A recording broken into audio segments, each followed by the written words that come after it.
ये कहना इतना अनकॉमन नहीं होगा कि जो प्रोफेशनल WWE रेसलर्स होते हैं बाद में अपने करियर में जाके बिग एक्टर्स बनते हैं, एंड उनमें से कुछ काफ़ी ज़्यादा स्टैंड आउट करते हैं।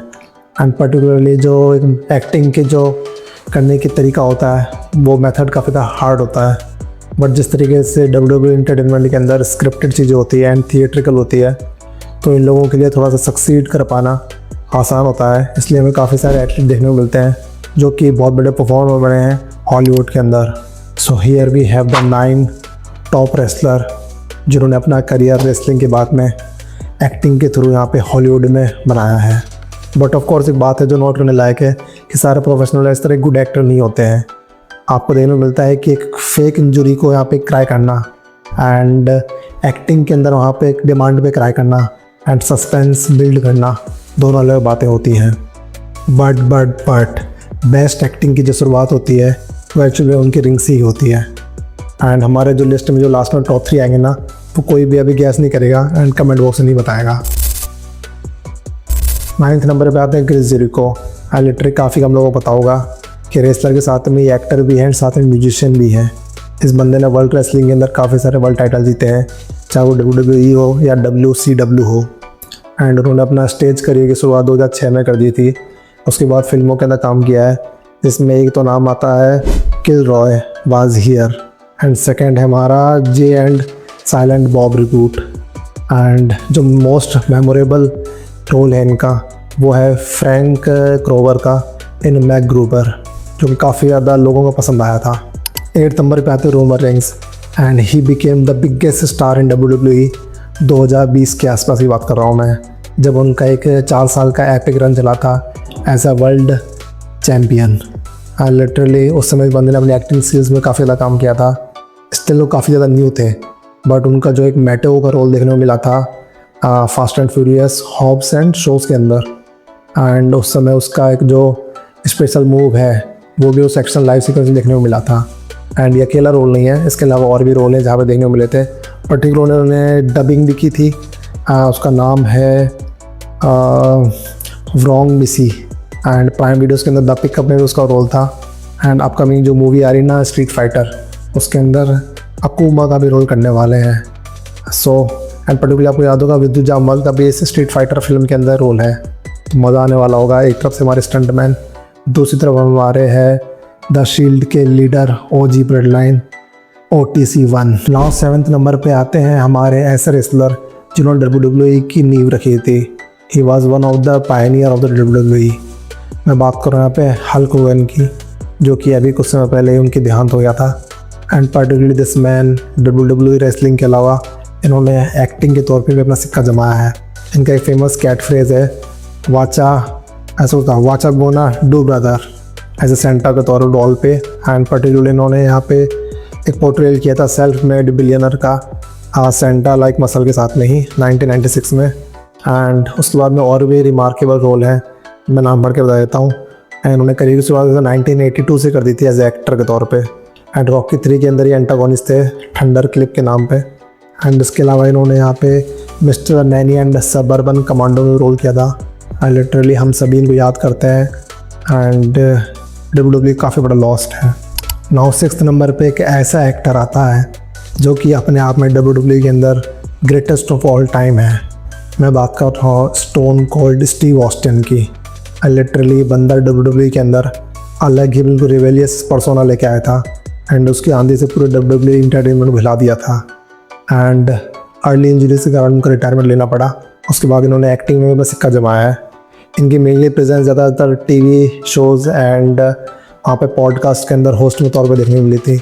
और उनकी कुछ रोल हैं एज अ फिल्म के अंदर जो कि काफ़ी ज़्यादा रिमेम्बरेबल है। पर्टिकुलर में पोर्ट्रे किया था वो टॉमी का इन ग्रोन अप 2 के अंदर। एंड इसके अलावा गार्ड होम की जो फिल्म थी द लॉन्गेस्ट यार्ड, वहाँ पे भी रोल किया था। एंड ये सबसे ज़्यादा उनकी अर्लीस्ट ऑन स्क्रीन परफॉर्मेंस थी। लोगों ने काफ़ी ज़्यादा पसंद किया है इनको। 5th नंबर पे एक ऐसा रेसलर है जो अपने आप को बेस्ट इन द वर्ल्ड बोलता है, एंड मैं भी ये मानता हूँ। एंड रिसेंटली दोबारा ये WWE में आ चुके हैं। इससे पहले ये MMA विथ UFC के अंदर भी फीचर हुए थे, एंड वहाँ पे भी करियर ठीक ठाक ही था। एंड उसके बाद उन्होंने मूवीज़ एंड यूट्यूब सीरीज़ में भी काम किया है। पर्टिकुलरली यूट्यूब सीरीज़ यहाँ पे ग्रेसी ब्रेकडाउन, वहाँ पे रोल किया था एंड उसके बाद एक रेसलिंग टीवी रियलिटी शो था, वहाँ पे इन्होंने रिकी का रोल किया था। एंड 2019 के अंदर एक 2 हॉरर फिल्म में भी काम किया है। एक का नाम है girls on the third floor and दूसरी है रैबिट। एंड इसके अलावा 2021 के अंदर रिसेंटली इन्होंने एक और वैम्पायर की मूवी में काम किया है जिसका नाम है जैकॉब्स वाइफ। एंड लिटरली मतलब मुझे पता नहीं कि हॉरर की मूवीज़ किस तरीके से कर रहे हैं, क्योंकि ये वहाँ पे मुझे लग रहा होगा GTCS देते होंगे। ना 4th नंबर पे एक ऐसा रेसलर है जिसके WWE के अंदर one of the top moment के अंदर इस बंदे का नाम टॉप पर ही आता है। मैं बात कर रहा हूँ रॉयल रंबल के अंदर अभी की लेटेस्ट बिग एंट्री हमारे एज की। इस बंदे का एक्चुअल में नेम यहाँ पे एडम कॉपलैंड है। एंड बंदे ने अपनी एक्टिंग की शुरुआत रेसलिंग के साथ में ही एक्टिवली 2000 के आसपास ही कर दी थी। एंड पर्टिकुलरली इसका नाम है हाईलैंडर्स एंड गेम। एंड उसके बाद इस बंदे को खास करके फोर्सफुली रेसलिंग छोड़नी पड़ गई थी 2011 के अंदर, जब इनकी नेक इंजरी हो गई थी। एंड उसके बाद इस बंदे ने काफ़ी बड़े बड़े रोल करे हैं। एंड द फ्लैश सीरीज़ के अंदर इस बंदे ने रोल किया था एटॉम स्मैशर का, जो कि अपने आप में एक आइकॉनिक रहा है सीज़न 2 के अंदर। एंड इसके अलावा और भी रोल हैं जिन्होंने, एक तो सीफी सीरीज़ के अंदर हेवन जो थी ना, वहाँ पे रोल किया था। एंड 2015 तक ये चला था, तब तक ये वहाँ पे एक मेंबर आए थे। लिटरली बंदा एज का जो एक स्पीयर वाला जो एक औरत था ना, वो सबसे पहले बंदा यही लेके आया था। एंड हम बात करते हैं टॉप 3 के अंदर, हमारे 3rd नंबर पे आते हैं Dwayne the Rock Johnson. And इनके ही जो चेले हैं जो भी टॉप 2 में आ रहे हैं, एंड उनके बारे में बाद में बात करेंगे। पर्टिकुलरली ये बंदा अलग ही लेवल का परफॉर्मर है।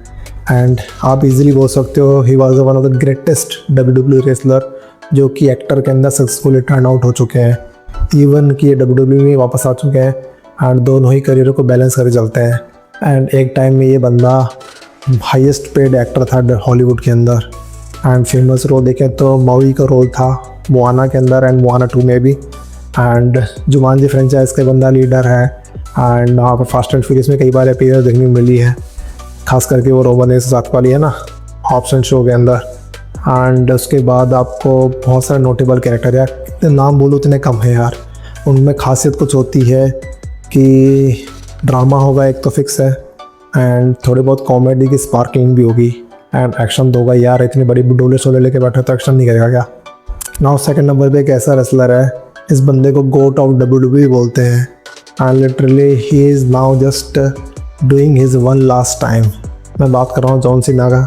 एंड अगर इस बंदे को 2nd नंबर पे डाला है तो कंट्रोवर्सी काफ़ी ज़्यादा होने वाली है कि नंबर 1 पे कौन है। बट मुझे लगता है काफ़ी लोग गैस कर चुके होंगे, इसलिए कमेंट बॉक्स में अभी भी मत बताना। हाँ, पर्टिकुलर जॉन सीना के बारे में क्या बताऊँ यार, ये बंदा अलग ही लेवल का चार्म रखता है। इसका एक लेजेंडरी डायलॉग था ना, यू कांट सी हिम। उसके बाद तो इस बंदे को फिल्म पे फिल्म मिलना चालू हो गई है। And TV series, film and हर जगह इस बंदे ने रॉक किया है। एंड पर्टिकुलरली मैं खास करके मेंशन करना चाहूँगा पीस मेकर। ये बंदा सुसाइडल स्क्वाड एंड उसके बाद पीस मेकर का जलवा इतना बिखेर चुका है कि इस बंदे को DC वाले बिल्कुल नहीं निकालने वाले हैं। एंड इसके अलावा और भी नोटेबल कैरेक्टर हैं, मैं उनका नाम बता देता हूँ। इन्होंने जो खास करके रोल शुरुआत की थी वो एक किया था रेडी टू रंबल के अंदर। एंड उसके बाद में ग्रैंड डेथ लेटो, वो जो उन्होंने खुद ने प्रोड्यूस की थी, वहाँ पे भी रोल किया है। एंड उसके बाद तो DC फ्रेंचाइज के अंदर मैसिव हॉलीवुड की फिल्म के अंदर काम किया है। अभी रिसेंटली कैमियो सुपरमैन की मूवी में भी किया था। सीज़न 2 भी आने वाला है बंदे का। मतलब ड्वेन द रॉक जॉनसन के ऊपर से डाल रहा हूँ कि इस कैरेक्टर में अलग ही लेवल की डेप्थ देखने मिल रही है। लोग काफ़ी ज़्यादा पसंद कर रहे हैं। जो वर्सेटिलिटी आपको ड्वेन जॉनसन में देखने को नहीं मिलती है, बीइंग अ वर्सेटाइल एक्टर होने के बाद भी इस बंदे में अलग ही लेवल की देखने को मिल रही है। एंड इसके बाद में टीनेज म्यूटेंट निंजा टर्टल के अंदर उन्होंने म्यूटेंट मैम का रोल किया है। एंड उसके बाद हमारे ट्रांसफॉर्मर मूवी के अंदर बम्बल बी का भी। तो आपको पता चला होगा कि कितनी वैरायटी है इस बंदे के पास में।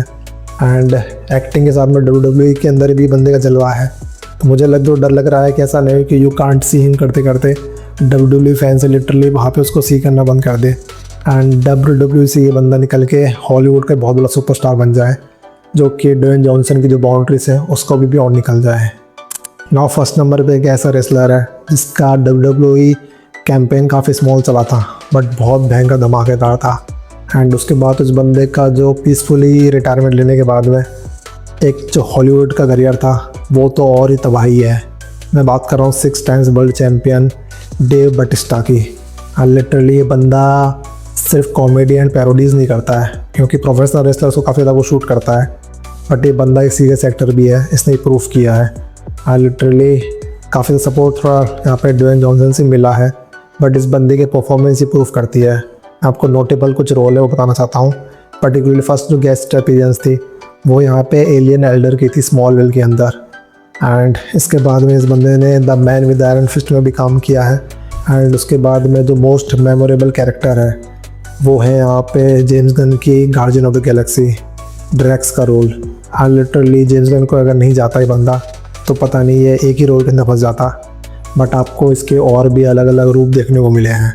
इस बंदे ने हॉरर मूवीज़ के अंदर काम किया है, थ्रिल मूवीज़ के अंदर भी काम किया है। हॉरर के अंदर नाम बताऊँ तो यहाँ पे नॉक एट द कैबिन में, एंड थ्रिलर के अंदर स्पेक्ट्रा के अंदर। तो वे डेफिनेटली गोना रियलाइज़ कि एज अ विलन हो या फिर हीरो हो या फिर सपोर्टिंग रोल हो, he proved himself and his worth.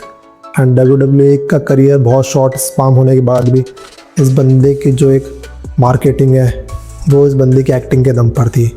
So he is at the top of this list. And ये थी हमारी टॉप 9 लिस्ट, जो हॉलीवुड के एक एक्टिंग के जो कोटा है वो हमारे रेसलर्स कवर कर रहे हैं। एंड एक स्पॉट बाकी है टॉप 10 में। हो सकता है कि अगर आप मुझे सपोर्ट कर दोगे एंड मैं बहुत बड़ा एक यूट्यूबर बन जाऊंगा, तो लोगन पॉल की तरह मैं भी WWE एंट्री मार लूँ, एंड इन फ्यूचर हो सकता है कि मैं एक्टिंग करते हुए यहाँ पे हॉलीवुड के अंदर एंट्री लूँ, एंड जॉनी डेप का जो रोल है पायरेट्स ऑफ कैरिबियन का मैं ही करता हुआ नजर आऊँ। So be the beast, taken at the beast inside.